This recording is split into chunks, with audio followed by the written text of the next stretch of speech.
موجود ہوگی کہ تقریباً 1 سال قبل ہمارے قائد، ہمارے پیر مرشد، مجاہد اسلام، وکیل اعناب، یادگار اسلاف حضرت مولانا محمد الیاس محمد صاحب دامت برکاتہ عالیہ کے حکم پر یہاں جامعہ حقانیہ میں ماہانہ اجتماع شروع کیا گیا، اور جس ترتیب پر ہم نے سوچا تھا الحمدللہ اس ترتیب پر ہمارا پروگرام ہر مہینے جاری ہے۔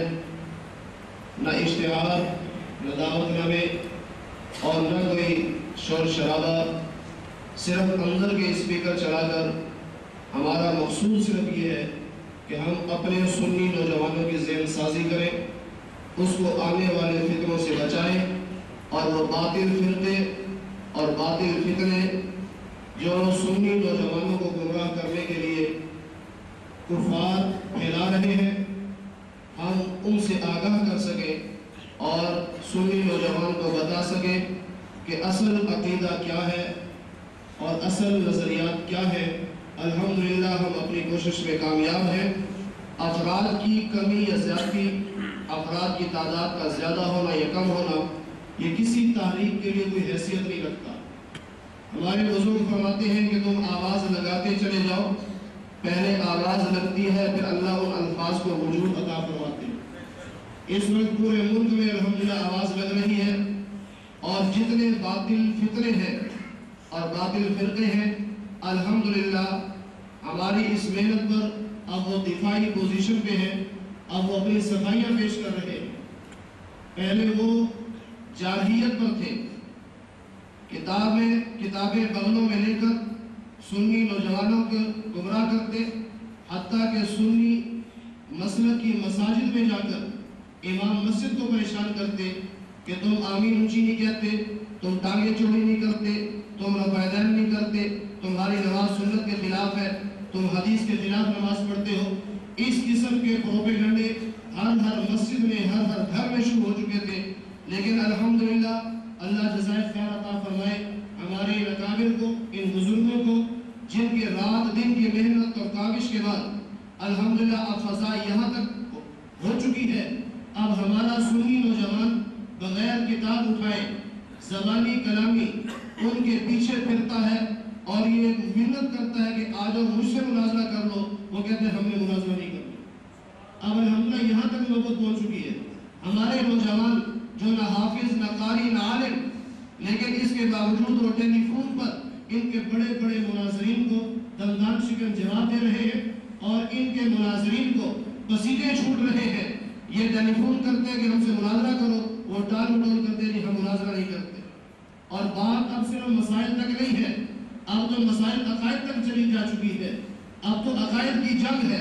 میں اکثر اپنے دوستوں سے کہا کرتا ہوں، اس وقت پوری دنیا کے اندر نظریات کی جنگ چل رہی ہے۔ آپ لوگوں کو یہ بات ابھی سمجھ نہیں آئے گی، کچھ عرصے کے بعد آپ کو یہ بات سمجھ آئے گی۔ امریکہ افغانستان میں کس لیے آیا؟ نظریات کی جنگ ہے۔ عراق میں کس لیے آیا؟ نظریات کی جنگ ہے۔ اس وقت مرزائی وہ اپنے چینل کھول رہا ہے، وہ گھر گھر اپنے پیغام کو پھیلا رہا ہے۔ وہ کیوں محنت کر رہا ہے؟ وہ نظریات کی جنگ لڑ رہا ہے۔ اگر شیعہ ہے تو وہ بھی نظریات کی جنگ لڑ رہا ہے، اگر بریلویت ہے تو وہ بھی نظریات کی جنگ لڑ رہی ہے، اور اگر غیر مقلدیت ہے تو بھی نظریات کی جنگ لڑ رہی ہے۔ اس وقت ہر طرف سے نظریات کی یلغار ہے۔ اس لیے ہم نے بھی مجبور ہو کر یہ پروگرام شروع کیے کہ ہم اپنے سنی نوجوانوں کے نظریات اور ان کے عقائد کا دفاع کر سکیں۔ الحمدللہ ہماری خوش نصیبی ہے، وہ لوگ، وہ حضرات جن کا وقت لینے کے لیے لوگ مہینوں پیچھے پھرتے ہیں، الحمدللہ اللہ کا فضل و کرم ہے، ان حضرات کی نظر شفقت ہے کہ ہمارے جب بھی ہم چاہتے ہیں وہ حضرات تشریف لے آتے ہیں، اور حضرت کے کہنے پر الحمدللہ یہ پروگرام شروع ہوا۔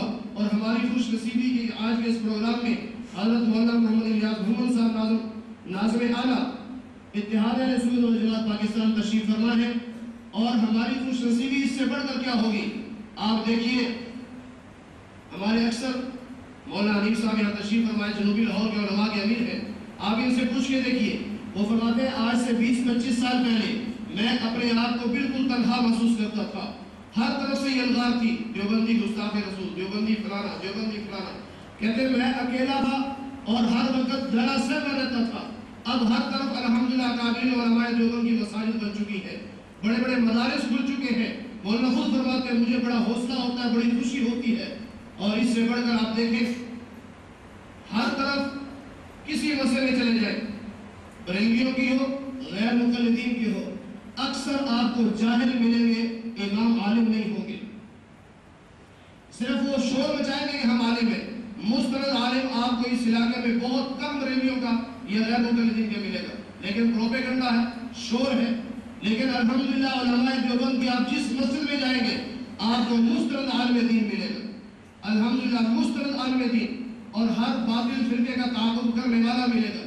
اب دیکھیے ہر آدمی کے اندر کچھ صفات ہوتی ہے، کسی کو اللہ حافظ بناتا ہے وہ اچھا قاری نہیں ہوتا، کوئی اچھا قاری ہوتا ہے وہ اچھا عالم نہیں ہوتا، کوئی اچھا عالم ہوتا ہے تو اچھا خطیب نہیں ہوتا، کوئی اچھا خطیب ہوتا ہے تو اچھا فقیہ نہیں ہوتا۔ لیکن اللہ کا ہمیں کروڑ شکر ادا کرنا چاہیے، اللہ نے ہمیں وہ قائد اور وہ ہمیں امام نصیب کیا ہے جو حافظ بھی ہے، عالم بھی ہے، مجاہد بھی ہے، فقیہ بھی ہے، مفتی بھی ہے، مناظر بھی ہے، اور اس زمانے کا بہت بڑا ولی بھی ہے، حکیم الشاہ حکیم محمد اختر دامت برکاتہ کراچی والے، ان کے خلیفہ مجاز بھی ہے۔ اور حضرت نے تاکیداً فرمایا کہ آپ لوگوں کو بیعت کیا کرو، الحمدللہ تصوف کی لائن میں صوفی باصفا بھی ہے۔ اتنی ساری خوبیاں اللہ نے ہمارے اس قائد کو نصیب فرمائی ہے، لیکن ہم اکثر کہا کرتے ہیں کہ دیوبندی جو ہوتے ہیں وہ مردہ پرست قوم ہے، بریلی مردہ پرست اس طرح کے قبروں کو سجدہ کرتے ہیں، اور دیوبندی مردہ پرست اس طرح ہے کہ جب انسان زندہ ہوتا ہے قدر نہیں کرتے، جب دنیا سے چلا جاتا ہے پھر کہتے ہیں بڑا عظیم انسان تھا، بڑا عظیم انسان تھا، بعد میں قدر کرنے سے پہلے بہتر ہے کہ اب قدر کر لو، اب ان لوگوں کے ساتھ اپنے آپ کو جوڑ لو، ان سے مشورے کر کے اپنی زندگی گزارو، کوئی عقیدے کی بات ہو، کوئی فقہ کا مسئلہ ہو، ان حضرات سے رائے لے کر پھر چلو۔ اور آج میں یہ بھی بتانا چاہتا ہوں کہ حضرت الحمدللہ پیر ہے، مرشد ہے، خلیفہ مجاز ہے، تو میں اپنے تمام دوستوں کو یہ دعوت دوں گا کہ حضرت سے بیعت کر لیں، جن حضرات کا ارادہ ہو ابھی بیان کے بعد بیعت کر سکتے ہیں، اگر ارادہ نہ ہو بعد میں ارادہ بنے تو بعد میں آپ جب بھی رابطہ کریں گے انشاءاللہ آپ کو وقت بتا دیا جائے گا کہ لاہور میں کب تشریف لا رہے ہیں، تو اس وقت آپ بیعت کر سکتے ہیں۔ اور اگر کوئی مرکز میں جانا چاہے تو سرگودا روڈ کے اوپر 87 چک میں مرکز اہل سنت والجماعت کے نام سے حضرت کا بہت بڑا ادارہ ہے، وہاں جا کر ادارہ بھی دیکھ سکتے ہیں، بیعت بھی کر سکتے ہیں۔ دعا فرمائیں کہ اللہ تعالیٰ ان اکابر کا سایہ ہمارے سروں پر تا دیر سلامت رکھے، اللہ ان بزرگوں کی برکت سے ہمارے عقائد و نظریات کی حفاظت فرمائے۔ سچی بات ہے کہ اگر یہ لوگ محنت شروع نہ کرتے تو پتہ نہیں ہم کہاں بھٹک رہے ہوتے، ان لوگوں کی برکت سے ہمارے عقائد و نظریات کی حفاظت ہے۔ اب میں دعوت دے رہا ہوں اتحاد اہل سنت والجماعت پاکستان کے مرکزی ناظر اعلیٰ حضرت مولانا محمد ریاض محمد دامت برکاتہ العالیہ۔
اللهم صل على محمد وعلى آل محمد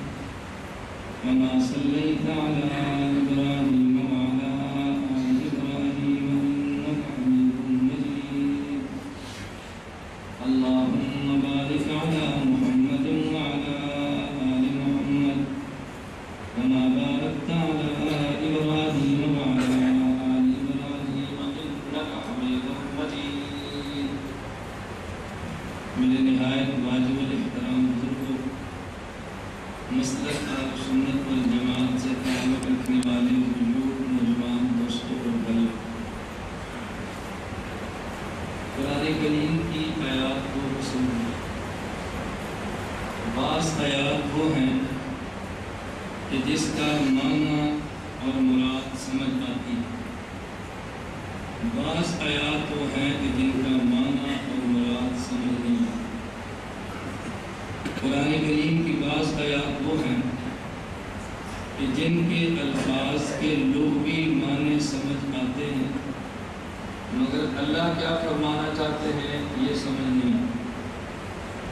بعض آیات وہ ہیں کہ جن آیات کا عربی زبان میں معنی کیا ہے یہ بھی سمجھ میں نہیں آتا، اور بعض آیات وہ ہیں کہ جن کا عربی زبان میں معنی کیا ہے وہ بھی پتہ چلتا ہے، اللہ کیا فرمانا چاہتے ہیں وہ بھی پتہ چلتا ہے۔ جن آیات کا معنی معلوم ہو مگر ان کی مراد معلوم نہ ہو، یا وہ آیات کہ جن آیات کا معنی بھی معلوم نہ ہو اور مراد بھی معلوم نہ ہو، ان آیات کو متشابہات کہتے ہیں۔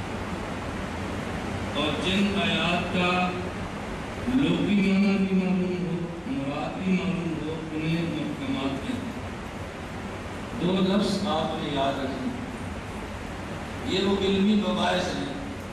میں تحدیث کو نعمت کے طور پہ کہتا ہوں کہ علمی مجالس میں علماء کے لیے بھی سمجھنی مشکل ہوتی ہے، اور میں اللہ کا شکر ادا کرتا ہوں کہ میں عوام کو سمجھاتا ہوں، ہماری عوام بھی سمجھتی ہے، اور آپ سمجھیں گے انشاءاللہ، یہ نہیں کہ آپ نہیں سمجھیں گے، آپ سمجھیں گے۔ بس جب بات شروع ہو تو شروع میں پریشان نہ ہو، کتنا مشکل بیان شروع ہو جائے، آہستہ آہستہ بات سمجھ آتی ہے۔ آیات کی دو قسمیں، بعض آیات محکمات اور بعض آیات متشابہات۔ نمبر 1 محکمات اور نمبر 2 متشابہات۔ محکمات کن آیات کو کہتے ہیں؟ جن آیات کا معنی بھی سمجھ آئے اور ان کی مراد کا پتہ چل سکے، یہ آیات محکم ہے۔ اور وہ آیات کہ جن کا معنی سمجھ آئے یا معنی سمجھ آئے مگر مراد کا پتہ نہ چل سکے، ان آیات کو متشابہات۔ آپ حضرات کے ساتھ بولتے ہیں، آپ حضرات میرے مزاج کو بخوبی جانتے ہیں کہ میں سبحان اللہ ماشاء اللہ سے داد نہیں ملتا، میرا ذوق ہی نہیں، لیکن مسئلہ سمجھانے کے لیے میں ساتھ چلاتا ہوں کہ آپ بات سمجھ، آپ نہیں سمجھیں گے پھر میں اپنی سپیڈ میں تو نہیں سمجھوں، پھر آپ نے کہنا مذہب آپ سپیڈ دیتے ہیں بات سمجھ لیں۔ کل دن کی بات ہے، دن 11 بجے میں چلیور میں تھا، جمعے کے بعد جناب نگر بیان تھا، رات 1 بجے میں سجانے میں تھا، صبح 3 بجے میں سنگودا تھا، اور اب تیسرا بیان میرا آپ کے سامنے۔ اگر میں بھی تو انسان ہوں، مجھے محسوس اس طرح نہیں ہوتا کہ میں سمجھتا ہوں میرا مشن ہے، میں نے کام کرنا، میں جو بات سمجھا رہا ہوں۔ کل جس شخص کے یہاں چلیور میرا قیام تھا، تھوڑی دیر پہ میں نے تھوڑا سا وقت ان کو دیا تھا، میرا ان سے دوستی یا تعلق ہے، دوست وقت دیتے نہیں ہیں، ان کو وقت دیا جاتا ہے۔ مولانا غانی صاحب فرما رہے ہیں کہ مولانا کی شفقت ہمارے یہاں شفقت نہیں ہے، تعلق ہے۔ آپ گھر جاتے ہیں تو اپنے بچوں پر احسان نہیں کرتے، آپ کا گھر ہے۔ اپنی بیوی کے جاتے ہیں، احسان نہیں ہے، آپ کا گھر ہے۔ جن جگہوں سے جتنا تعلق شدید ہوتا ہے وہاں وہ نہ بلائیں، آدمی تب بھی جاتا ہے، تعلق ہوتا ہے۔ بات کریں اللہ ہم سب کا یہ تعلق پیدا فرمائے، پھر بار بار کہنے کی عادت نہیں پیش آتی۔ مجھے اس صاحب کہہ رہے تھے کہ مولانا میں آپ کی بیان سنتا ہوں، بڑا مزہ آتا ہے، بڑا ذوق بندہ ہے، بڑا علمی مزاج ہے، عالم نہیں ہے۔ جب آپ کی خطابت سپیڈ پکڑ دیا نا، بس پھر میں بات کرتا نا کوئی بات سمجھ نہیں۔ مجھے ایک ساتھی نے لندن سے فون کیا، میرے کو حاجی یاسین صاحب، یہ 1.5 ہفتہ قبل کی بات ہے، میں بیان کے لیے جیل میں جا رہا تھا، پابندی رکھ گئی، انہوں نے رات نے کہا کہ واپس چلیے، میں نے کہا واپس چلے جاتا ہوں، سے آپ کی غلطی۔ مجھے لندن سے حاجی یاسین صاحب نے فون کیا، میں اس پہ اللہ کا کتنا شکر ادا کروں کم۔ انہوں نے کہا مولانا کے اندر بیٹھو، جرمن سے آپ کو بیان نشر ہم سنتے ہیں، میری آپ سے گزارش ہے تقریر تھوڑی سی ٹھہر کی طرح کیا کہ ہمیں سمجھتے ہیں، سواد آتا ہے سمجھتے ہیں، ہم چاہتے ہیں کہ تم تھوڑی سی بات سمجھاؤ۔ اب میں نے اپنی خطابت کا لہجہ تھوڑا سا بدلا، اب میں آہستہ بات سمجھانے کو آیا ہوں، اللہ کرے ہمیں باتیں سمجھ۔ میں اس لیے کہہ رہا ہوں کہ میں بات ٹھہر کے کہہ رہا ہوں کہ آپ سمجھیں، اور جو اصول میں نے آپ کو آج سنانا ہے، پھر سمجھانا ہے، پھر یاد کرانا ہے۔ جب آپ نے سن لیا اور سمجھ لیا اور یاد کر لیا نا، آپ قلبی اس کی کتنی لذت محسوس کریں گے، وہ میں زبان سے نہیں بتا سکتا۔ کبھی آدمی اتنا خوش ہو کر جاتا نا، گھر والے پوچھتے ہیں بڑے خوش ہو، والدہ بیوی کو بتا نہیں سکتا کیوں ہو۔ بعض ایسی نعمت باطن میں اللہ تعالیٰ فرماتا ہے آدمی زبان سے نہیں بیان کر سکتا۔ آیات کی دو قسمیں ہیں، نمبر 1 محکم اور نمبر 2 یاد رکھنا، نمبر 1 محکم اور نمبر 2 محکم کون سی آیت ہے؟ جس کا معنی بھی معلوم ہو اور مراد بھی معلوم ہو سکے۔ متشابہ کون سی آیت ہے؟ جس کا معنی ہی معلوم نہ ہو سکے، یا لغوی معنی تو معلوم ہو سکے مگر مراد کا پتہ۔ میں مثال دیتا ہوں، الف لام میم، آج تک آپ نے اس کا ترجمہ سنا؟ کوئی مولوی، دیوبندی، بریلوی، اہل حدیث، کسی بچے، ہر آدمی کہتا ہے کہ اس کا معنی اللہ کو۔ نون کیا معنی؟ یاسین کیا معنی؟ طٰہٰ کیا معنی؟ کاف ہا یا عین صاد، جسے حروف مقطعات کہتے ہیں، کیا معنی پتہ ہے؟ کچھ پتہ نہیں۔ بعض آیات وہ ہیں کہ جن کا لغوی معنی ہی کسی کو معلوم ہے۔ میں ایک بات کہا کرتا ہوں، اس کا تعلق تو فضائل قرآن کانفرنس سے نا، میرے آج کی گفتگو سے نہیں۔ میں ویسے ایک جملہ درمیان میں کہتا ہوں، عظمت قرآن پہ خطبہ کا اپنا ذوق ہوتا ہے، میری اپنی موج ہوتی ہے، ہر آدمی کی اپنی دنیا کی اپنی دنیا میں چلتا ہے۔ الف لام میم سے اللہ نے قرآن کی تفسیر شروع کی۔ تفسیر الحمد سے لے کر والصالحین تو قرآن کا خلاصہ ہے نا، مطلب تفسیر کہاں سے شروع ہوئی ہے؟ الف لام میم تفسیر شروع ہوئی ہے، ہر آدمی کہتا ہے اس کا معنی مجھے نہیں ہے، ہر آدمی کہتا ہے مجھے نہیں۔ اللہ جب ہر کسی کو نہیں پتا تو نے قرآن کے لفظ نازل کیوں کیا؟ اللہ رب العزت نے الف لام میم کا پہلا لفظ قرآن کی تفسیر بیان کرتے ہوئے یہ دیا، جس کا معنی کوئی نہیں جانتا، یہ بتانے کے لیے کہ تم عاجز ہو، میں قادر ہوں۔ پہلے یہ نقطہ سمجھو، پھر قرآن سمجھائے گا۔ یہ سمجھو، میں قادر ہوں، تم الف لام میم کا معنی ہے اللہ، ہم عاجز ہیں، ہم کچھ نہیں جانتے۔ تمہاری عاجزی کی انتہا یہ ہے، الف لام میم پہ بس ہے، پھر بلند و دعوے کا مطلب کیا، پھر بڑھ کے مارنے کا معنی کیا، پھر امت کو غلط مسائل بتا کر گمراہ کرنے کا معنی کیا۔ الف لام میم کا معنی آتا نہیں ہے، اور تم دنیا کے بہت بڑے محقق ہو کے 14 صدیوں کے علماء کی تحقیقات کو رد کرتے ہو۔ کیا بدی کا شعبہ، یہ ذاکر نائک، یہ کون ہے ذاکر نائک؟ لوگ کہتے ہیں ذاکر نائک کی خامی، میں کہتا ہوں سب سے بڑی ذاکر نائک کی خامی ہے ریسرچ۔ کیا خامی ہے؟ لوگ کہتے ہیں ریسرچ تو خوبی ہے، میں کہتا ہوں خوبی نہیں ہے، خامی ہے۔ ایک ہوتی ہے سرچ، ایک ہوتی ہے ریسرچ۔ سرچ کا معنی کیا ہوتا ہے؟ لائٹ، روشنی۔ ریسرچ کا معنی دوبارہ روشنی۔ ایک حکومت جب تک حکومت ہوتی ہے تو کیس نہیں بناتے، اپنے بندے اپنے، ناظم ہے تو اپنا، چور ہے پھر بھی اپنا، ایم این اے چور ہے تو بھی اپنا، اس کے خلاف ایف آئی آر کرتی ہے، کیس داخل دفتر ہوتا ہے، حکومت بدلتی ہے تو کیس ری اوپن ہوتا ہے نا، ری اوپن میں نے کہا کہ ایک مرتبہ پہلے اوپن ہوا تھا، پھر بند ہوا، اب دوبارہ کھولا، اسے ری اوپن کہتے ہیں۔ ریسرچ کا معنی کیا ہوا؟ پیغمبر کے شاگردوں سے لے کے آج تک 1450 سال کے علماء جس مسئلے پہ روشنی ڈال کے حق اور سچ کہہ چکے ہیں، ذاکر نائک کہتے ہیں میں بھی فائل کرتا ہوں، مجھے بھی آتا۔ یہ سمجھے، یہ ریسرچ ہے۔ یہ کیا ہے؟ ریسرچ۔ یعنی 1400 سال گزر گئے، لوگ کہہ رہے تھے ٹھیک ہے انہوں نے بھی تحقیق کیا، مجھے بھی حق ہے نا، میں کہتا ہوں جس مسئلے پر صحابہ تحقیق کر جائیں اس کو دوبارہ کھولنا سچ نہیں ہے، گمراہی ہے، خدا کی قسم گمراہی ہے۔ جس پر امت کے مجتہدین سارے اتفاق کر جائیں اس کو دوبارہ چھیڑنا سچ نہیں ہے، گمراہی ہے۔ یہ بہت بڑا جرم ہے، بہت بڑا جرم ہے۔ لوگ شاباش دیتے ہیں، اس کو شاباش نہ دو، اس کی مذمت کرو۔ بات سمجھ آ رہی ہے آپ کو؟ 1400 سال کے علماء سارے گئے ہیں، بھئی ایک مٹھی سے کم داڑھی نہیں ہے، ایک مٹھی سے کم داڑھی مودودی کہتا نہیں، مٹھی سے کم بھی ہے۔ کیوں؟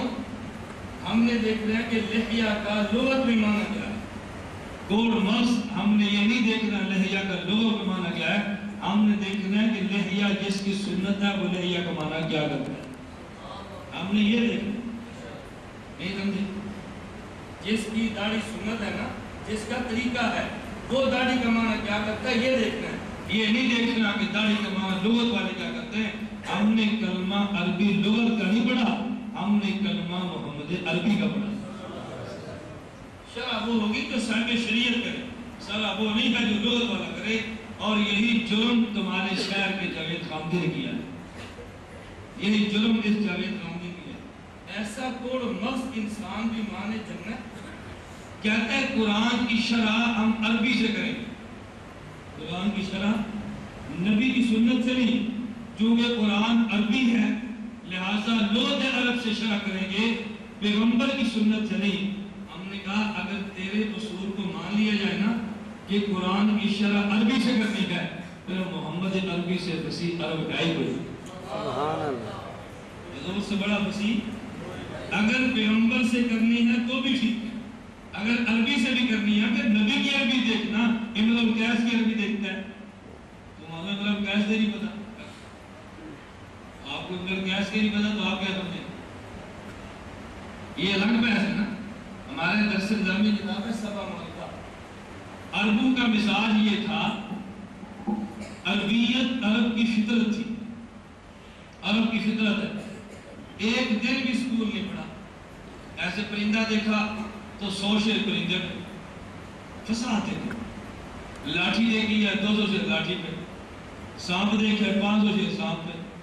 یہ عربوں اس لیے ان کو عرب کہتے ہیں، ہمیں عجب کہتے ہیں، عجب کا معنی ہوتا ہے گونگا۔ ہم جتنے بھی چرب لسان ہوں عربی کے سامنے ہماری صحت گونگے کی ہے۔ عرب عجم کا معنی گونگا اور سامنے سے میں اس لیے گزارش کر رہا ہوں، عربوں میں مزاج یہ تھا میرے شعر کا مقابلہ، میرے کلام کا مقابلہ، میرے کلام کا۔ اور عرب یوں کرتے مکہ مکرمہ میں ایک شعر لکھتا اور بیت اللہ پہ لٹکا دیتا، یہ چیلنج تھا کہ اس جیسے شعر بولو، دوسرا آتا تو وہ لٹکاتا۔ یہ سبع مالکہ 7 وہ مقالے تھے، 7 وہ عربی کے اشعار پر مشتمل کلام تھا جو مکہ میں بیت اللہ پہ لٹکا ہوا تھا۔ جب قرآن اترا ہے تو ان معلقات کو دیمک کھا گئی، اللہ نے کہا اس کو دیمک چاٹ گئی ہے، اب ہمارا کلام ہے۔ پھر قرآن نے کہا فاتو بمثلی فاتو بعشر سور، فاتو نہ سمے چھوڑو بصورت ہے، پورا قرآن نہیں 10 لاؤ، 10 نہیں 1 لاؤ۔ آج تک قرآن عاجز، قرآن کے مقابلے میں آیات لانے سے آج تک لوگ، اور بعض کتنے کوڑ مغز ہے یا اللہ، آدمی کو تعجب۔ قرآن کریم نے کیا کہا؟ توجہ کرنا، اس قرآن جیسا قرآن لاؤ، نہیں ہے 10 سورتیں لاؤ، نہیں ہے تو 1 سورت لاؤ۔ اچھا تم نہیں لا سکتے، بدو شہداء کو، اپنے جو تمہارے دوست ہیں ان کو بھی جمع کرو، اکٹھے ہو کے لاؤ۔ توجہ رکھنا، یہ جو قرآن نے کہا کہ اپنے دوستوں کو اکٹھا کر کے میرے قرآن کے مقابلے میں صورت لاؤ، تو اس سے مقصود یہ تھا کہ یہ تمہارے مددگار ہیں، یہ اللہ یہ بتانا چاہتا تھا کہ تم سارے مل کر بھی عاجز ہو، یہی بتانا تھا۔ کوڑ مقصد ہے، یہاں قصور میں ایک جگہ ہے کڑیاں، وہاں بریلویت کی عباسی کڑی کے اندر جوش آیا تھا۔ الحمدللہ ہمارے 8 منٹ کے بیان میں سارا جوش پانی کر لیا، میں صرف 8 منٹ بیان کا 8 منٹ۔ میں نے کہا تم نے کتیا کا دودھ پیا کر ماں کا نہیں پیا نا، تو میرا چیلنج قبول کرو تو رکھو میں دوبارہ ہوں۔ رکھو ہمارے نرم لہجے کو تم ہماری شرافت سمجھو. ہم نہیں چاہتے اس ملک میں یہ خانہ جنگی شروع ہو، مگر تم مت سمجھو ہم تمہاری زبان کو روک نہیں سکتے. میں کیا کہہ رہا ہوں؟ لوگ کہتے ہیں ولی مدد کر سکتا ہے. دلیل کیا ہے؟ تمہیں یقین کرو تعجب ہوگا. تعجب ہوگا، یا اللہ یہ دلیلیں بھی ہوتی ہیں. دلیل کیا ہے؟ کہتے ہیں قرآن نہیں کہتا بہت وہ شہداء کو قرآن کی مثل تم قرآن لاؤ، تم نہیں لا سکتے تو لوگوں سے مدد مانگ لو. مشرک سے مدد مانگی جا سکتی ہے، ولی سے نہیں مانگی جا سکتی. دلیل سمجھے؟ دلیل سمجھے؟ قرآن نے کیا کہا؟ میرا چیلنج ہے، تم اس جیسا قرآن تم نہیں لا سکتے. اپنے دوست اکٹھے کرو پھر بھی نہیں لا سکتے. کہتے ہیں دوستوں سے مدد مانگی جا سکتی ہے، قرآن نے ثابت ہے، تو ولی سے نہیں مانگ سکتے. اب لوگ کہیں گے یہ بھی قرآن سمجھے. خیر بات لمبی ہوگی، میں اپنے مضمون کو سمجھاتا ہوں. الف لام میم متشابہ. الف لام میم میں نے کیا کہا؟ جس کا لغوی معنی معلوم ہو، مراد معلوم ہو سکے، اسے کہتے ہیں محکم. لغوی معنی معلوم نہ ہو سکے یا لغوی معلوم ہو اور مراد کا پتہ نہ چل سکے، اسے قرآن کی دو آیات ہیں، محکم بھی ہے متشابہ بھی. اللہ تو نے محکم کو نازل کیوں کیا؟ کیوں نازل کیا؟ فرمایا اس لیے کہ تم عمل کرو. اللہ متشابہ کو نازل کیوں کیا؟ اس لیے نہیں کہ عمل کرو، اس لیے کہ نہ سمجھ آئے پھر بھی نہ سمجھ آئے. متشابہ کو بطور دلیل کے پیش نہیں کرنا، بطور دلیل کے تم نے محکم کو پیش کرنا ہے، تم نے متشابہ کو پیش نہیں کرنا. اللہ کے قرآن میں فرماتے ہیں وَالَّذِي أَنزَلَ عَلَيْكَ الْكِتَابَ مِنْهُ آيَاتٌ مُحْكَمَاتٌ هُنَّ أُمُّ الْكِتَابِ وَأُخَرُ. اللہ فرماتے ہیں ہم نے قرآن نازل کیا، اس میں بعض آیات محکم ہیں اور یہ قرآن کا مغز ہے، یہ قرآن کی بنیاد ہے، یہ قرآن کی اصل ہے. اور اس میں دوسری آیات متشابہ بھی ہیں. فَأَمَّا الَّذِينَ فِي قُلُوبِهِمْ زَيْغٌ فَيَتَّبِعُونَ مَا تَشَابَهَ. اور جن کے دل میں کجی ہے، جن کے دل میں ضلالت ہے، جو گمراہ ہیں، وہ متشابہ آیت کو پیش کریں گے. کیوں؟ کیوں؟ ابتغاء فتنہ پھیلانے کے لیے. والراسخون فی العلم یقولون آمنا بہ. جس کا علم مضبوط ہے، اللہ پر ایمان لاتا ہے، وہ متشابہ میں بحث نہیں کرتا. وہ کہتے ہیں اللہ تجھے اس کی مراد معلوم ہے، بس میں ایمان لاتا ہوں. توجہ رکھنا، آیات محکم بھی ہیں، آیات متشابہ بھی ہیں. جو صاحب ہدایت ہے وہ محکم کو پیش کرتا ہے، جو گمراہ ہے وہ متشابہ کو پیش کرتا ہے. کیوں؟ گمراہ کا مقصد تھا فتنہ پیش کرنا اور ہدایت یافتہ کا مقصد تھا فتنے سے دوری حاصل کرنا. معلوم ہوا عقیدے میں محکم کو پیش کرنا ہدایت یافتہ کا کام ہے، متشابہ کو پیش کرنا گمراہ کا کام. بات سمجھ آ گئی؟ توجہ رکھنا، میں نے بھی بات چھیڑنی ہے. متشابہ کو پیش کرنا وہی ہے نا گمراہ کا، اور محکم کو پیش کرنا اہل حق کا. عقیدہ ہے ہمارا، عقیدہ ہے نمبر 1. عقیدہ میں آج 2 عقیدے چھیڑتا ہوں، پورے دلائل نہیں، 2 عقیدے. نمبر 1 ہمارا عقیدہ اللہ ہر جگہ پہ حاضر ناظر ہے. اللہ ہر جگہ پہ، اللہ ہر کسی کے ساتھ موجود ہے. اہل سنت کا عقیدہ رب حاضر ناظر ہے، رب ہر کسی کے ساتھ ہے. اہل بدعت کا عقیدہ نہیں، اللہ حاضر ناظر نہیں، اللہ ہر کسی کے ساتھ نہیں، اللہ صرف عرش پر ہے.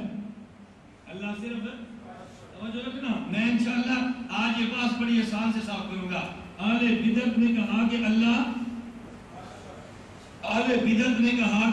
کہاں پر ہے؟ صرف عرش پر نہیں، صرف. اہل سنت نے کہا کہ اللہ حاضر اور ناظر ہے، اللہ ہر کسی کے ساتھ ہے، اللہ ہر جگہ پر ہے.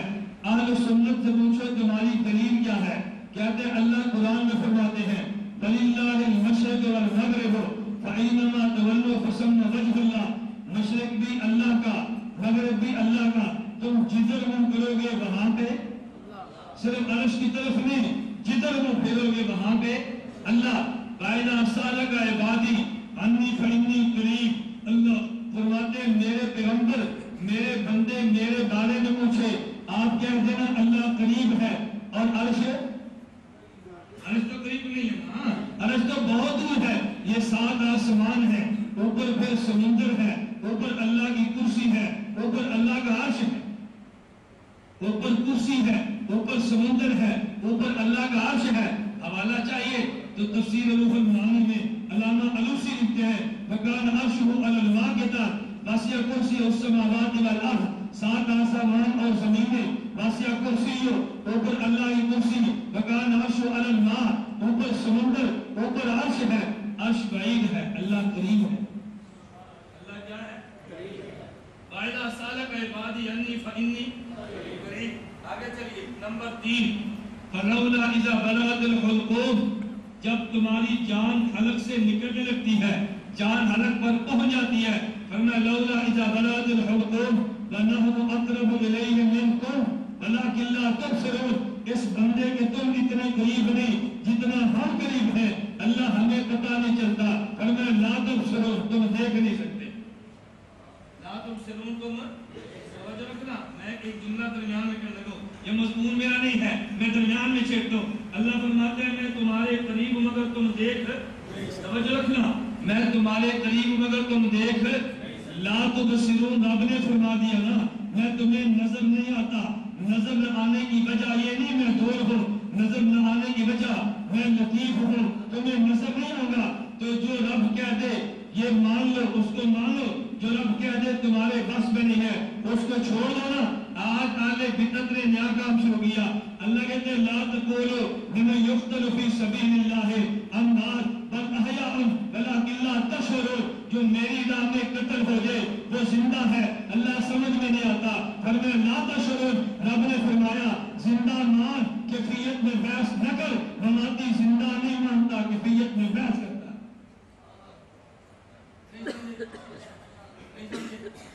ہم کہتے ہیں شہید شہید لیکن لا تشعرون تم نہیں سمجھ سکتے کیسے زندہ کہتے ہیں نہیں زندہ اگر ہمیں سمجھاؤ ہمیں یہ چھوٹی قبر میں بیٹھتا کیسے ہے یہ قبر کھلتی کیسے ہے جنت کا باغ بنا کیسے ہے ہمیں نظر نہیں آتا اللہ فرماتے ہیں زندہ مان بحث یہ کہتے ہیں زندہ نہیں مانتا بحث کرنا شیخ القرآن تو والا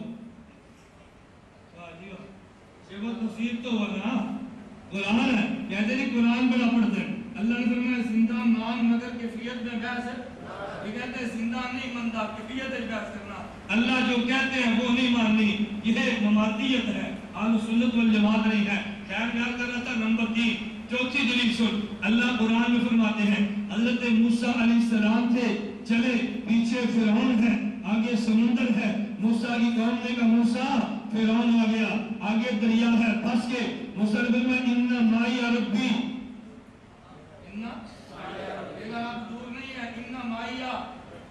رب میرے ساتھ ہے آگے چل اللہ کے پیغمبر مکہ سے نکلے نبی کریم صلی اللہ علیہ وسلم میں موجود تھے مشرک باہر کھڑا ہے ابو جہل ابو بکر صدیق غم زدہ ہو گئے غم یہ نہیں تھا کہ مجھے دشمن قتل کر دے گا غم یہ نہیں تھا دشمن مجھے مار دے گا غم یہ تھا میرے حبیب کا کیا بنے گا غم یہ تھا حضور کا کیا بنے گا صدیق کو جان کی پرواہ نہیں پیغمبر کی پرواہ ہے صدیق کی آنکھوں سے آنسو نکلے صدیق غمزدہ ہو گئے پیغمبر نے پوچھا صدیق کیا ہوا کیا حضور دشمن باہر ہے فرمایا دشمن تو باہر ہے نا لا تحزن ان اللہ مانا دشمن دور ہے رب قریب ہے دشمن دور ہے رب دشمن تو غار کے باہر ہے رب تو غار کے اندر ہے یہ قریب والا ٹھیک ہے فرمایا لا تحزن صدیق گھبرا مت دشمن دور ہے اللہ ساتھ ہے اللہ دشمن دور ہے اللہ ساتھ ہے صدیق تو کیوں گھبراتا ہے ان اللہ معنا رب نے اعلان کر دیا نا آگے چل اللہ نے قرآن میں کہا الم تر ان اللہ یعلم ما فی السماوات و ما فی الارض ما یکون من نجوى ثلاثة الا هو رابعهم ولا خمسة الا هو سادسهم ولا ادنى من ذلك ولا اکثر الا هو معهم تم 3 ہو تو چوتھا اللہ تم 5 ہو تو چھٹا اللہ تم کم ہو زیادہ رب تمہارے ساتھ ہے ہمارا عقیدہ یہ تھا رب حاضر بھی ہے، رب ناظر بھی ہے، رب ہر کسی کے ساتھ ہے۔ میں دنیا بھر کے اہل بدعت کو کہتا ہوں، دنیا بھر کے غیر مقلد سے کہتا ہوں، جو آیات میں نے پیش کی ہیں کوئی مفسر اس کو متشابہ نہیں کہتا، ہر ایک محکم کہتا ہے۔ میں نے عقیدہ پیش کیا، آیت محکم پڑھی ہے۔ آیت کون سی پڑھی ہے؟ تو کہتے ہیں رب عرش پر ہے، آیت تو بھی پڑھنا پڑھا ہے، کہتے جی ہے، میں نے کہا کون سی؟ کہتے ثم استوى علی العرش، کیا کہتے ثم استوى؟ میں نے کہا آیت متشابہ محکم، کہتے متشابہ، میں نے کہا چور میں بھی گیا نہیں پر سمجھے، چور پکڑا گیا نا۔ میں کہتا ہوں ثم استوى علی العرش، تو کہتے ہیں اللہ عرش پر ہے، تو نے آیت پیش کی ہے ثم استوى علی العرش، میں نے کہا نہیں بس عقیدہ تو نے عقیدہ غلط بیان کیا، تیرا عقیدہ یہ نہیں تھا رب عرش پر ہے، تیرا تھا صرف عرش پر ہے، نہیں سمجھے؟ تیرا عقیدہ کیا تھا؟ عرش پر تو میرا عقیدہ بھی ہے۔ آمنتم من فی السماء، آمنتم ان یخسف بکم الارض، اللہ نے فرمایا اور ظالموں اگر تمہیں وہ رب پر بات کر دے جو رب آسمان میں ہے، عرش میں اوپر ہے، بولیے نا، میں نے بتایا نہیں وسع کرسی السماوات، پہلے 7 آسمان، 7 سماوات، قرآن کہتا ہے نا، میں 7 نہیں کہہ رہا، اللہ الذی خلق 7، رب نے 7 آسمان پیدا کیے، وسع کرسی السماوات، نیچے زمین ہے، اوپر 7 آسمان ہے، کرسی آسمان سے وسیع ہے، کرسی آسمان سے وکان عرش والماء، پہلے آسمان پھر کرسی پھر سمندر پھر عرش۔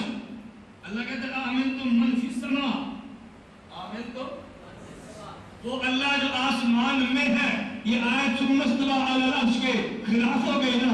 رب کہتے ہیں وَهُوَ اللَّهُ فِي السَّمَاوَاتِ وَفِي الْأَرْضِ، اللہ آسمان میں بھی ہے، اللہ زمین میں بھی ہے، علی العرش کے خلاف ہو گئی نا۔ میں کہتے ہیں وَهُوَ اللَّهُ فِي السَّمَاوَاتِ وَفِي الْأَرْضِ، آیت محکم ہے، آمنتم من فی السماء، آیت محکم ہے۔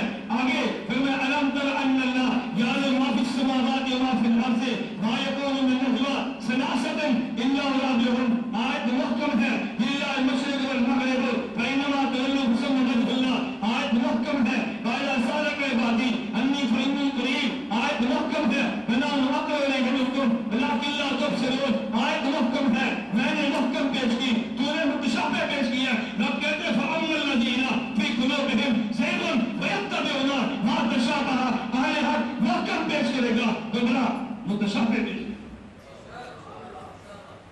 میرے سامنے مفسر کا نام لینا جو کہہ دے ثم استوى متشابہ نہیں ہے، محکم ہے، محکم نہیں متشابہ، محکم نہیں کیا ہے، بولیے کیا ہے؟ متشابہ کسے کہتے تھے؟ معنی ذہن میں ہے جس کا لغوی معنی معلوم، جیسے الف لام میم، یا لغوی معنی معلوم ہو مگر مراد معلوم، بولیے نا مراد معلوم نہ ہو۔ ثم استوى، استوا کا لغوی معنی معلوم ہے، علی کا لغوی معنی معلوم ہے، عرش کا لغوی معنی معلوم ہے۔ ثم استوى علی العرش کی مراد کیا ہے؟ میں رب کعبہ کی قسم اٹھا کر کے تو 1400 سال میں ایک بھی مفسر نہیں گزرا جو کہتے ثم استوى علی العرش کا مراد معلوم ہے۔ اگر مراد معلوم نہیں ہے پھر متشابہ ہو گئی نا۔ میں نے عقیدہ پیش کیا، آیت محکم پیش کی ہے، تو نے عقیدہ پیش کیا، آیت متشابہ پیش کی ہے۔ رب کہتے اہل حق ہوگا محکم پیش کرے گا، گمراہ ہوگا متشابہ پیش کرے گا۔ لاؤ اس کے علاوہ کوئی آیت قرآن سے پڑھو، کوئی ایک آیت لاؤ، ایک آیت لاؤ، پھر یہ آیت بھی ہمارے خلاف اور یہ ہمارے خلاف، ہم نے کیا کہا رب اس جگہ نہیں ہے، ہمارے خلاف کیسے ہے؟ سماوی جگہ ہے، فضاوی جگہ ہے، کون جگہ ہے، مکان جگہ ہے، فرش جگہ ہے، عرش جگہ ہے، ہم نے تو ہر جگہ پہ حاضر ناظر مانا، یہ آیت ہمارے خلاف نہیں۔ اب دیکھو نا، ایک آدمی کہتا ہے وہ جو فلاں مولانا صاحب ہر جگہ پہ جاتے ہیں، ہر شہر میں تبلیغ کرتے ہیں، مولانا قاری صاحب کہتا ہے ہمارے تعلیم کرتے ہیں، دونوں میں کوئی اختلاف ہے؟ تعلیم بھی جگہ ہے، گانا بھی جگہ ہے، حقانی بھی جگہ ہے، اصول بھی جگہ ہے، اختلاف کیا ہے؟ ہمارے خلاف یہ آیت، ایک بات سمجھئے، کل سمجھ آئی کہ نہیں آئی؟ میں نے اس لیے کہا آیت پیش کی ہے تو متشابہ، آیت پیش کی ہے تو بعض حضرات نے اس کی مراد بیان کرنے کی کوشش کی ہے، لیکن مراد بیان نہیں کی۔ وہ کہتے ہیں نہیں ثم استوى علی العرش کا معنی یہ نہیں ہے اللہ عرش پہ رہتے ہیں، ثم استوى علی العرش کا معنی یہ ہے اللہ کی عرش پر حکومت، اللہ کی عرش پر تبارک الذی بیدہ الملک، وہ اللہ بابرکت ہے جس کے حکومت میں ہاتھ، جس کے ہاتھ میں حکومت ہے۔ کیا مطلب اللہ نے حکومت ہاتھ میں پکڑ لیا؟ کیا مطلب والذی نفسی بیدہ، حضور کیا فرماتے ہیں والذی نفسی، ہم ترجمہ کیا کرتے ہیں قسم اس ذات کی جس کے قبضے قدرت میں میری جان، ایسے ہے نا۔ میں نے کہا دیکھو اگر بیان کیا تو لوگوں نے کہا نہیں ثم استوى علی العرش کا معنی یہ ہے کہ اللہ کی عرش پر حکومت ہے۔ جیسے میں مثال دے کر کہتا ہوں، جیسے ایک وزیر ہو نا، صدر ہو، اور وزیر کیا ہو ملک سے باہر عرب میں، ملک سے باہر یورپ میں، اور صدر آپ کہتے ہیں کرسی صدارت پہ فلاں صاحب بیٹھے ہوئے ہیں، حالانکہ وہ بیٹھے نہیں ہوتے، وہ امریکہ کی غلامی کر رہے ہوتے ہیں، وہ امریکہ کے دورے کر رہے ہوتے ہیں، امریکہ کی جوتیاں چاٹ رہے ہوتے ہیں۔ ہم کیا کہتے ہیں کرسی صدارت پہ، اب کرسی صدارت پہ بیٹھنے کا معنی یہ نہیں ہے وہ کرسی سے اٹھتے ہی نہیں ہے، معنی یہ ہے کہ کرسی صدارت پہ ان کا قبضہ ہے، کرسی صدارت پہ ان کا۔ تو ثم استوى علی العرش کا معنی یہ نہیں تھا اللہ عرش پہ رہتا ہے، مطلب یہ تھا اللہ کی عرش پہ۔ یہ رب نے جملہ کیوں فرمایا؟ میں جملہ سمجھانے کے لیے کہتا ہوں، رب نے اس لیے فرمایا، ایک لڑکا کہتا ہے میرے ابو کو سائیکل ہے، میرے ابو کو جاننا، میرے ابو کو کار ہے، اس کے ابو کے پاس کار بھی ہے، موٹر سائیکل بھی ہے اور سائیکل بھی ہے، بتاتا کیا ہے؟ کیا بتاتا ہے؟ میرے ابو کے پاس کار ہے، کیوں؟ سائیکل تو بہت سو کے پاس ہے، موٹر سائیکل تو بہت سو کے پاس ہے، لیکن اس دیہات میں کار ہر کسی کے پاس نہیں تھی نا، اس نے کہا میرے ابے کو کار ہے۔ اللہ فرماتے ہیں زمین میری، ظاہری طور پر تو تیرا کے لیے میرے بھی نہیں، آپ کے بھی ہیں، کسی کے 2 ایکڑ، کسی کے 100 ایکڑ، کسی کے 50 ایکڑ، تو زمین کی طرف تو نسبت ظاہری بن جاتی ہے نا، بھئی کچھ زمین میری بھی ہے، کچھ پیسے میرے بھی ہیں، کچھ حکومت میری بھی ہے۔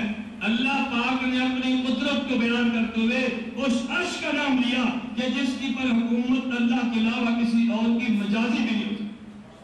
ورنہ تم زمین کی بات کرتے ہو، تم آسمان کی بات کرتے ہو، تم بارش پانی کی بات کرتے ہو، ثم استوى علی العرش، جس عرش کا تم تصور بھی نہیں کر سکتے میرے قبضے میں تو وہ بھی ہے، بتاؤ تم کہاں بچ کر جاؤ؟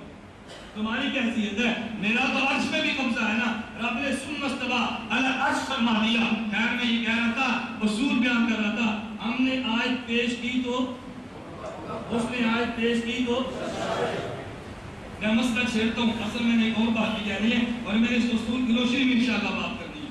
اللہ سے میں بات سمجھا لوں جو میں سمجھانا چاہتا ہوں۔ میں اکثر بات کہا کرتا ہوں، جو حضرات سنتے ہیں ان کو پتا ہوگا، جو نئے ہیں شاید ان کو میں ان کے علم کے لیے کہتا ہوں، غیر مقلد سے میری بات ہے۔ غیر مقلد کی بد فطرتی گندی عادت یہ ہے دلائل کی دنیا میں ہانکتا ہے پھر ڈھکوسلے بازی شروع کرتا ہے، دلائل کی دنیا میں ہانکتا ہے تو پھر ڈھکوسلے، اور میں ڈھکوسلا مثال دے کر سمجھاتا ہوں۔ اکثر ساتھیوں نے سنا ہوگا، میں مثال دیا کرتا ہوں، گجرانوالہ میں ٹانگے گھوڑے اور ٹانگا جا رہا ہے، پیچھے 125 ایف ایس سی کا اسٹوڈنٹ، بابا جی نے اچانک ٹانگا دائیں طرف موڑا، پیچھے نوجوان لڑکا تھا تو وہ اس کا بانس لگنے لگا نا نوجوان کے موٹر سائیکل میں، بڑی مشکل سے بریک ماری اور موٹر سائیکل کو روکا، اور غصے میں آ کر بابا جی کہتا ہے بابا جی سجے پاسے مڑنا سی تہادا اشارہ دیں دے، بابا جی کا 3 گز لمبا تیرو بانس نہیں دستا، 1.5 فٹ لمبا تیرو ہاتھ دس پینا سی،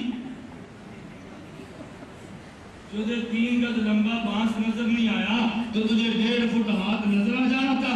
یہ بابا جی نے دلیل نہیں دی، بابا جی نے حوصلہ اتنا مضبوط ہوتا ہے، وہ جوان بھی مارے تھا پھنسی کا اسٹوڈنٹ دے لیا، جو کہتا ہے غیر مقلدہ کو دلیلہ بڑی ہیں، میں کہ دلیلہ نہیں، حوصلے بڑے، وسوسے بڑے، شوشے بڑے ہیں، اور اس کا جواب ہر آدمی کے پاس نہیں ہوتا، تو لوگ کہتے ہیں جی دلیلیں بڑی مضبوط ہیں۔ یہ غیر مقلد بات ہوئی نا، دلائل میں ہارا، اس بدبخت نے فوراً ڈھکوسلا پھینکا، اور میرے ذہن میں یہ تھا اس وقت جب میرا اس موضوع پہ تفصیلاً مطالعہ نہیں تھا. اب تو بحمد اللہ تعالیٰ میں اللہ کا شکر ادا کرتا ہوں میں نے اس موضوع پہ مطالعہ کیے. نیا میرا وہ دور تھا شکر کے خلاف لڑکے سے بات تھی تو میرا خیال یہ تھا یہ عوام کہتی ہوگی مولوی یہ جملہ نہیں کہتے.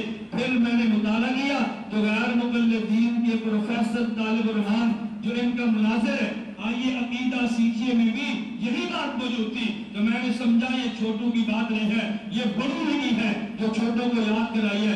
مجھے کہتے ہیں مولانا اللہ حاضر تو ناظر ہے. میں نے کہا جی ہاں. کہتے ہیں ہر جگہ پہ موجود ہے. میں نے کہا جی ہاں. کہتے ہیں سہو سنبھال کر بات کرو. میں نے کہا میں کہتا ہوں نا. کہتا ہے پھر اللہ لطیف میں بھی ہے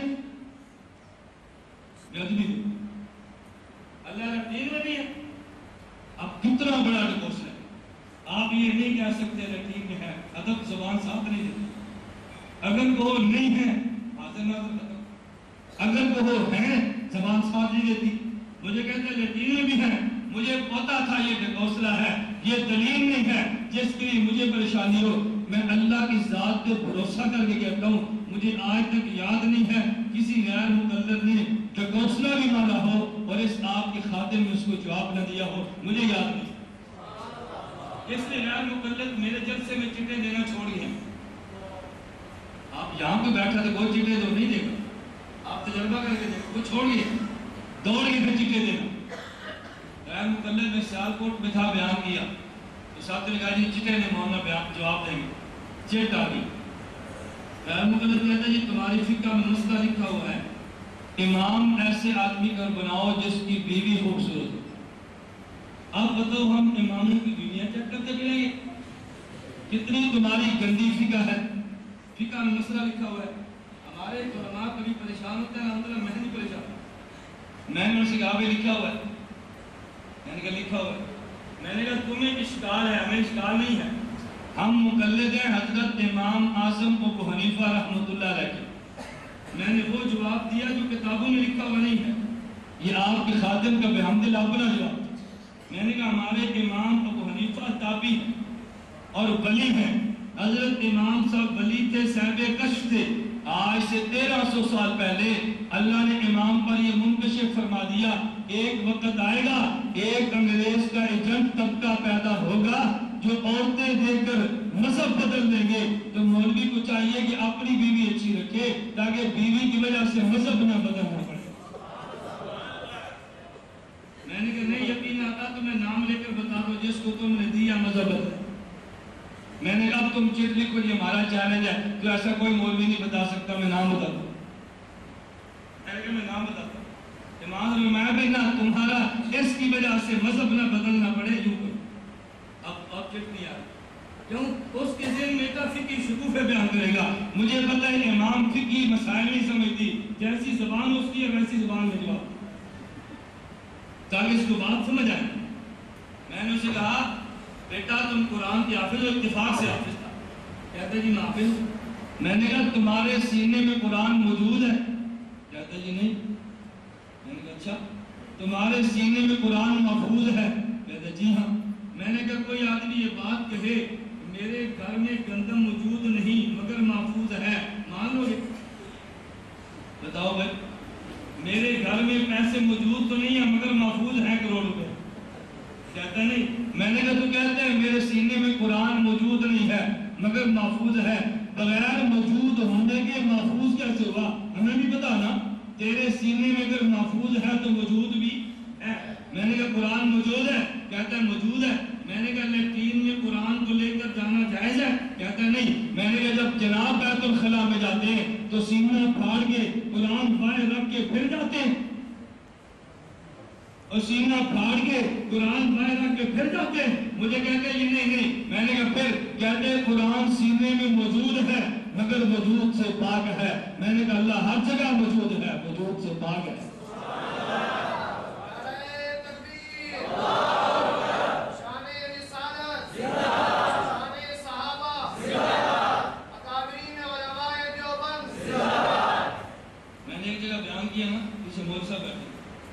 بعض رات کو فن سے مناسبت نہیں ہوتی دفع ضرور دیتے بھائی جس کا فن ہے اس کو چلنے دو. مجھے کہتے ہیں وجود نہ کہ جسم ہے. میں کیا پنجابی میں جسم کو وجود ہی کہتے ہیں. میں پنجابیوں کو بات سمجھا رہا ہوں جسم کیا کہتے ہیں بھئی یہ وجود ماشاءاللہ بڑا اچھا ہے. وجود کسے کہتے ہیں؟ بولیے نا. جسم کو کہتے ہیں جسم کو. میں نے کہا یار جو زبان وہ سمجھتا ہے میں وہ زبان استعمال کر رہا ہوں. اور یہ طریقہ ہم نے براہ راست پیغمبر سے سیکھا. کیسے سیکھا؟ حضور کبھی وہ جملے بولتے جو وہاں کا اجمی سمجھتا, وہاں کا دیہاتی سمجھتا. نبی پاک وہ جملے ارشاد فرماتے دیہاتی بھی سمجھتا. میں نے کہا اگر قرآن موجود ہے اور وجود سے پاک ہے, اللہ ہر جگہ موجود ہے وجود سے پاک ہے, اب پھر دوسرے بھی ختم ہو گئے. میں نے کہا تمہارے دلیل بھی نہیں ہے, تمہارے بات تو کوسلا بھی نہیں ہے. ایک آیت ہے وہ بھی متشابہ, وہ بھی کون سی؟ اور متشابہ کے پیچھے چلنا کن کا کام ہے؟ گمراہ لوگوں کا, کجوں کا, گیڑوں کا فتنہ پھیلانے کے لیے. اچھا چونکہ مضمون ہے میں اس لیے بات اس کو سمجھا رہا ہوں کہ بات ذہن میں بیٹھ جائے. میں نے کہا بیٹا تیرا تو ڈکوسلہ آیا نا, اور میں نے جواب دیا میں عقلی دلیل دیتا ہوں, میری عقلی دلیل کا تو جواب دے. نمبر ایک, تم نے کہا جی اللہ عرش پر ہے. اچھا تو اللہ خالق ہے, عرش مخلوق ہے. خالق ازل سے ہے, مخلوق ازل سے نہیں ہے. اب اللہ عرش پر ہے, جب عرش نہیں تھا اللہ کہاں تھا؟ ہمارے اوپر تو کوئی سوال نہیں ہوگا, تو ہمارے اوپر سوال ہے. میں یہ بات اس لیے کہہ رہا ہوں اللہ کہے تم اس کو رٹ لو, تم اس کو رٹ لو, پھر میں دیکھتا ہوں کہ غیر مقلد تمہارے ساتھ مناظرہ کرتا ہے. تم ہمت تو کرو نا.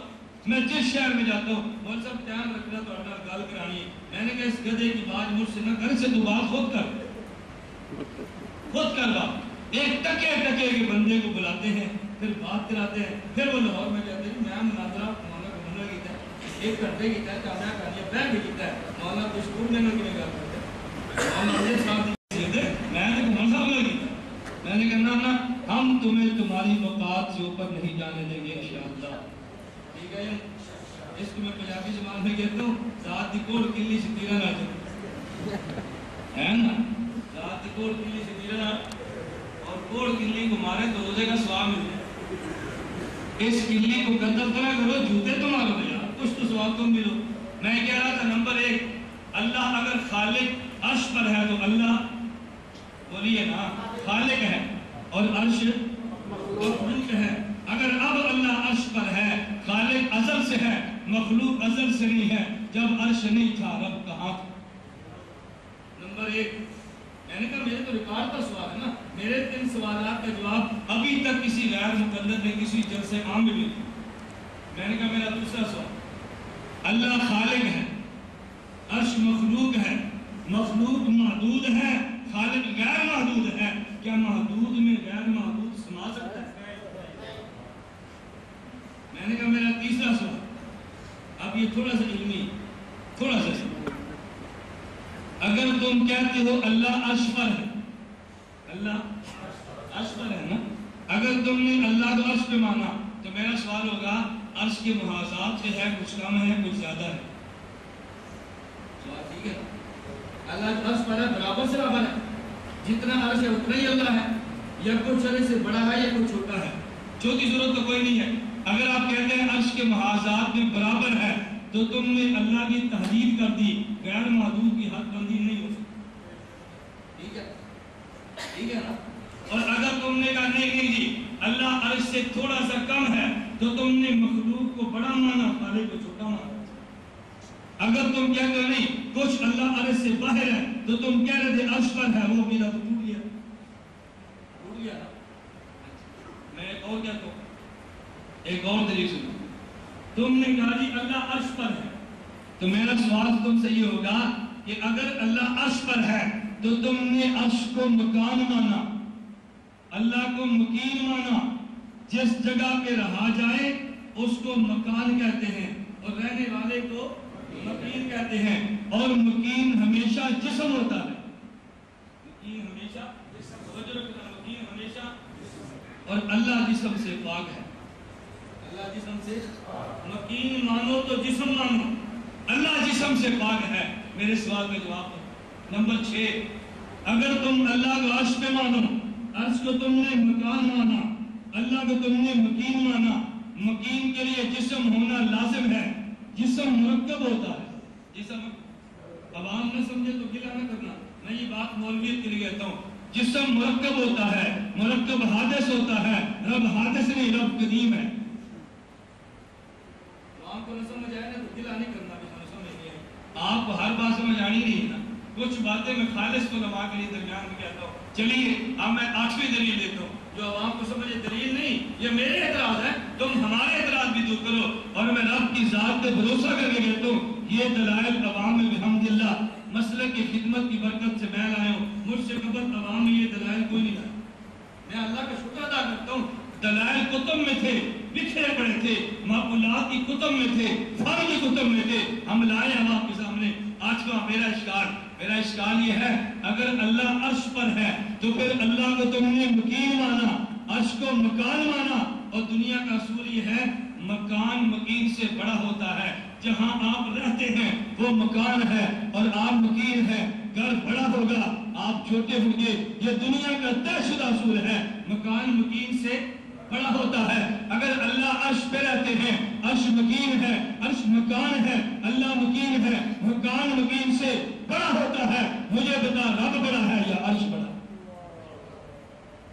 اگر عرش بڑا ہے تو اللہ اکبر کا معنی بتانا ہے، اللہ اکبر کا مشرک ہو کر ہمیں مشرک کہتے ہیں، نہیں سمجھ مشرک ہو گئے عام زبانی مولوی صاحب تیرا لہجہ سکتے، تم نے ان کا لہجہ سنا نہیں، ان کا سنا ہوتا نا، آپ نے کہا نہیں مولوی صاحب ابھی ہاتھ میرا میں تھوڑا اور کھینچ کر، آپ نے سنا نہیں ہے۔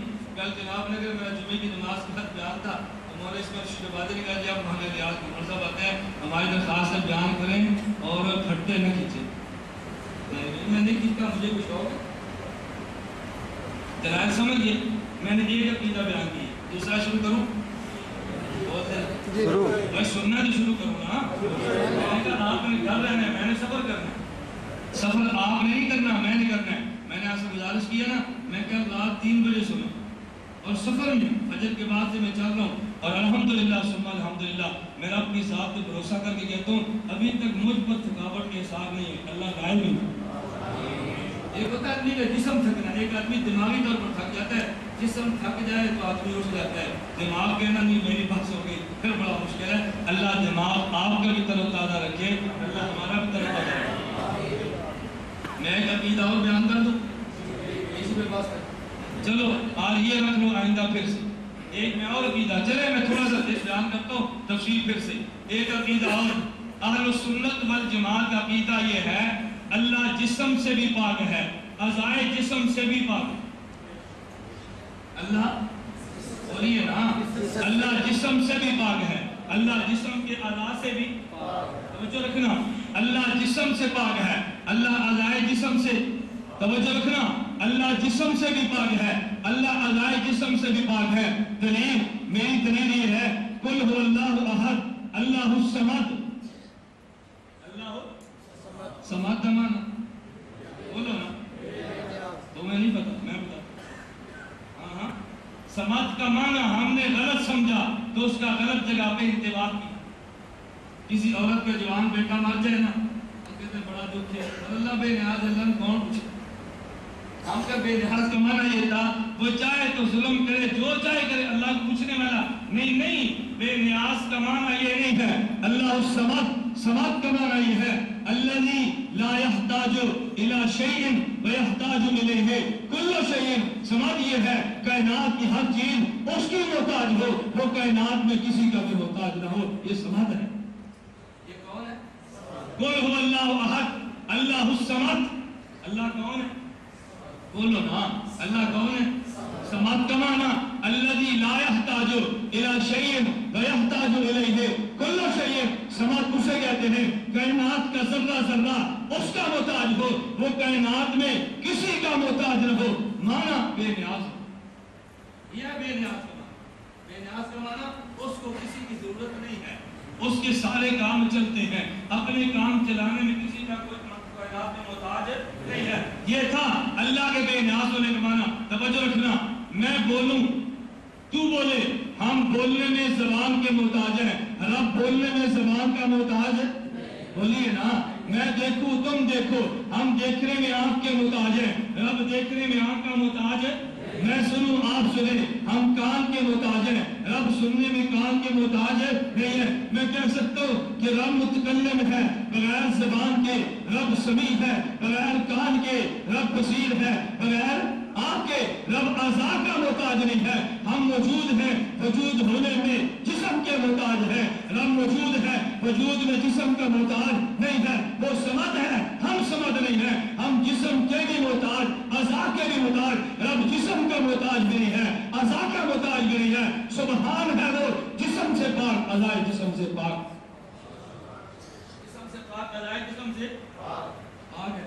ایک طبقہ دنیا میں ایسا بھی کہتا ہے نہیں اللہ کے اعضاء ہیں، اللہ کے اعضاء یہ وہی ہے جسے تم کہتے ہیں تو اپنے ہیں، یہ اپنے ہیں، کہتے ہیں بریلوی مشرک ہے، غیر مقلد کا اپنے، ہمارے اس عقیدے کا اختلاف ہی کوئی نہیں ہے، نتیجہ کیا نکلتا ہے بیان کرنے دو بھائی اپنے ہیں۔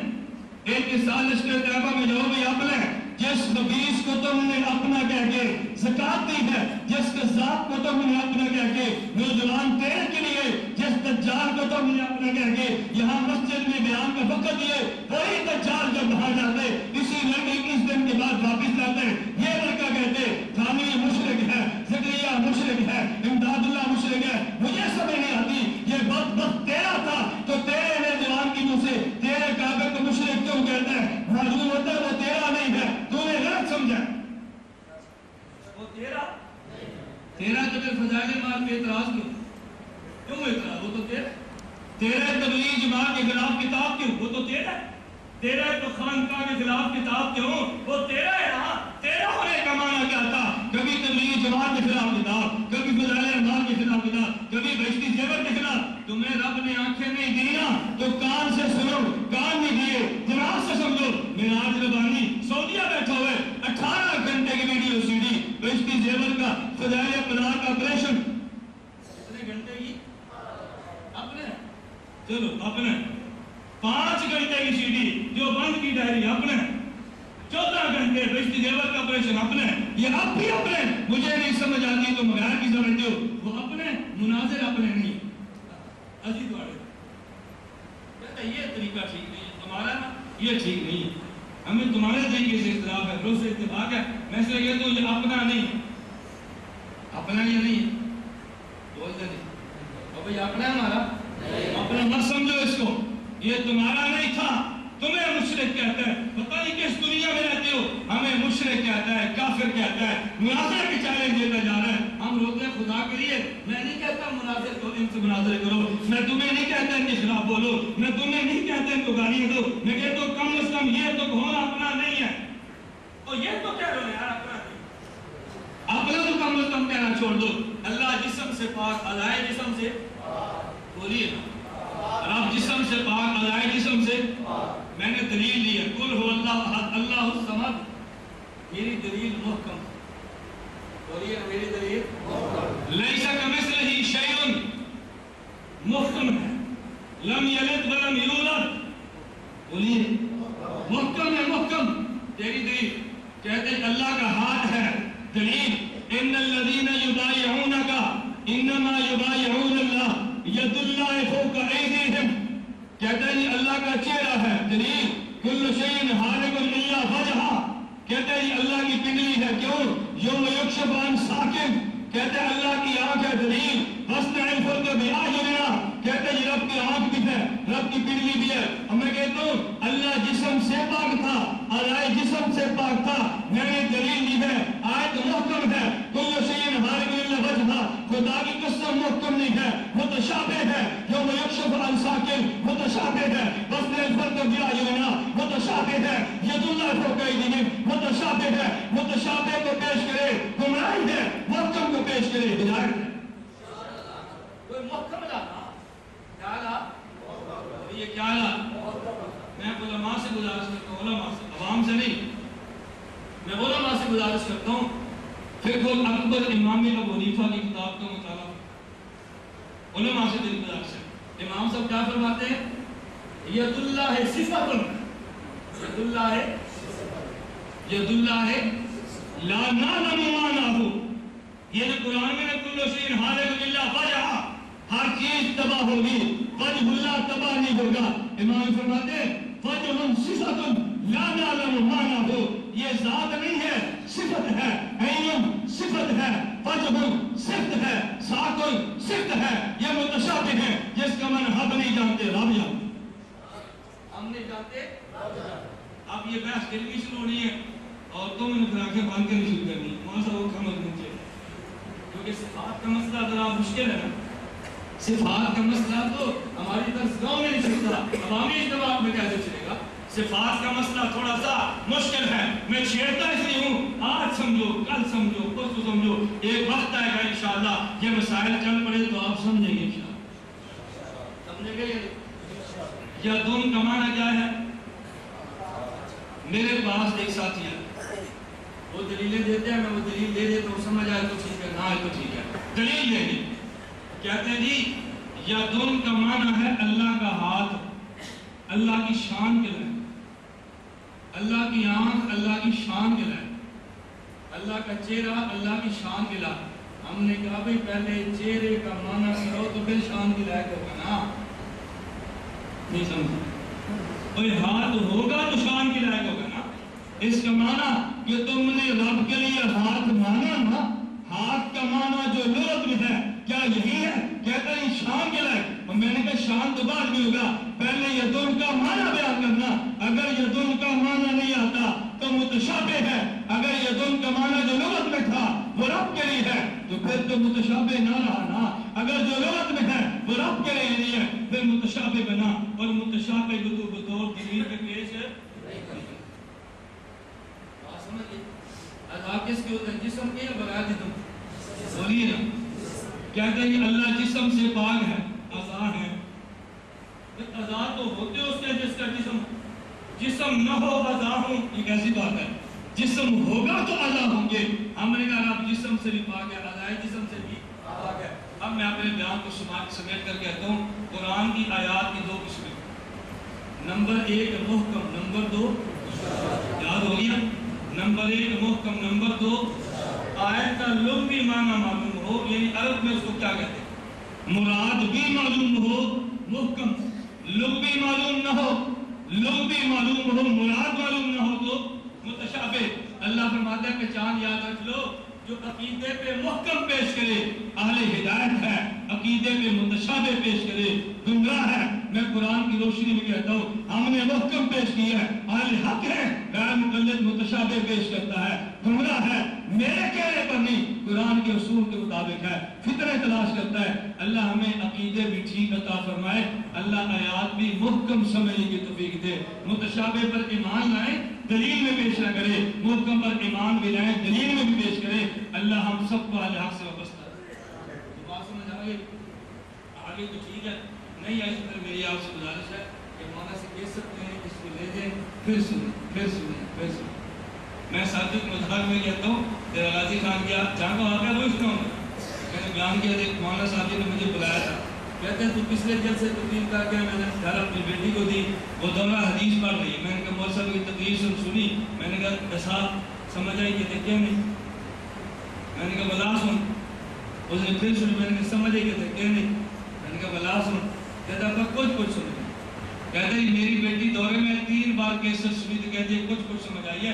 یہ مشکل باتیں نہیں ہیں لیکن آپ کے ہاں پہلے شروع نہیں کی، اب سٹیج پر آئی ہیں، انشاءاللہ آپ سمجھو گے نا بھی انشاءاللہ، نہ سمجھ آئے اس کیسٹ کرو، پھر سنو، اللہ توفیق عطا فرمائے گا، بات سمجھ آئیے۔ ہم نے آپ حضرات کی دعاؤں اور تعاون کی برکت سے اللہ کے فضل و کرم سے کام شروع کیا ہے۔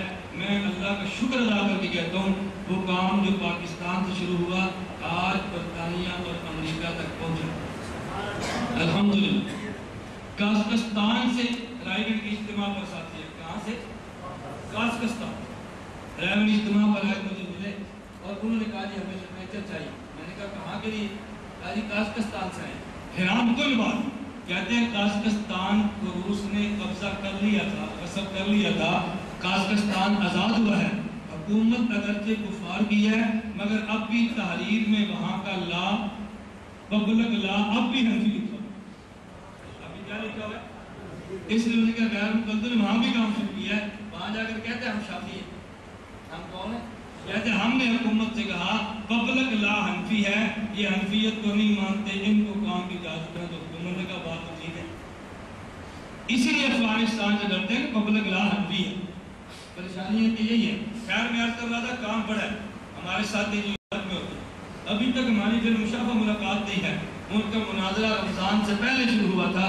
الحمدللہ ثم الحمدللہ مجھے پرسوں میں ان کا فون آیا، مسلسل رابطے میں، انہوں نے کہا مولانا 3 طلاق کے مناظرے پہ امریکہ میں عبد الخالق غیر مقلد ہے، ایک زائد ہمایوں غیر مقلد ہے، ایک اور ہے، یہ 3 بڑے بڑے وہاں کے فنکار قسم کے مناظر تھے، عام کالج کے لڑکے۔ انہوں نے کہا جی ہمارا رات 9 سے لے کر 1:45 تک گفتگو چلی ہے، اس میدان میں امریکہ میں غیر مقلد اب ہم سے بات نہیں کرتے۔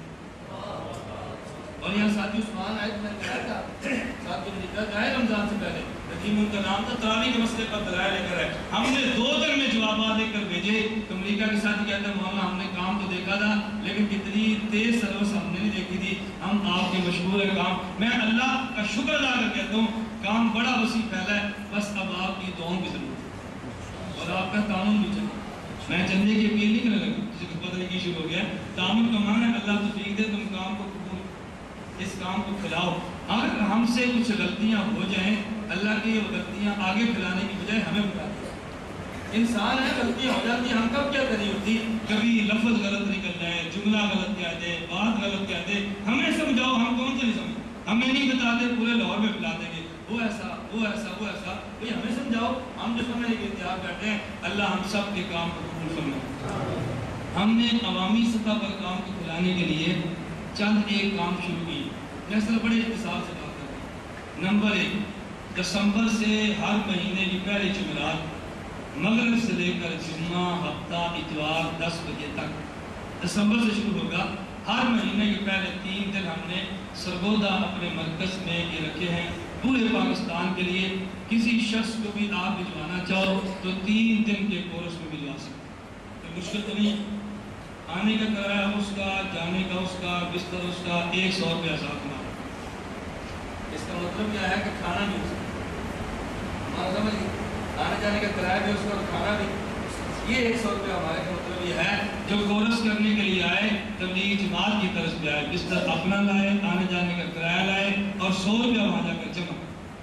ہم آپ سے چندہ نہیں مانگتے تو پھر اپنے کھانے کا 100 روپیہ مانگ رہا تھا، یا چندہ دینا شروع کر دو یا آنے والے کو 100 روپیہ دے کر بھیج دو، کوئی ایک کام تو کرو، کوئی آسان کام ہے نا، چندہ مشکل ہوگا لیکن تھوڑا بہت کر لیں۔ 1 دسمبر سے یہ شروع ہوگا، جون اور جولائی کی چھٹیوں میں کالج کے لڑکوں کے لیے صراط مستقیم کورس اور لڑکیوں کے لیے بھی پورے ملک میں الحمدللہ ہم نے کورس مرتب کر دیا ہے، کورس پھیل گیا ہے۔ 40 دن کا اقامتی کورس ہمارے سرگودا میں ہوتا ہے اور جز وقتی اور مقامی کورس پورے ملک میں ہوتے ہیں۔ آپ میں سے کوئی بھی آدمی کبھی کورس شروع کرانا چاہے تو مولانا مشکور حقانی سے ہمارے حاضرین کبیر ہیں، آپ ان سے وہ کورس وصول کر لیں، آپ نے لڑکے شروع کرا دیں۔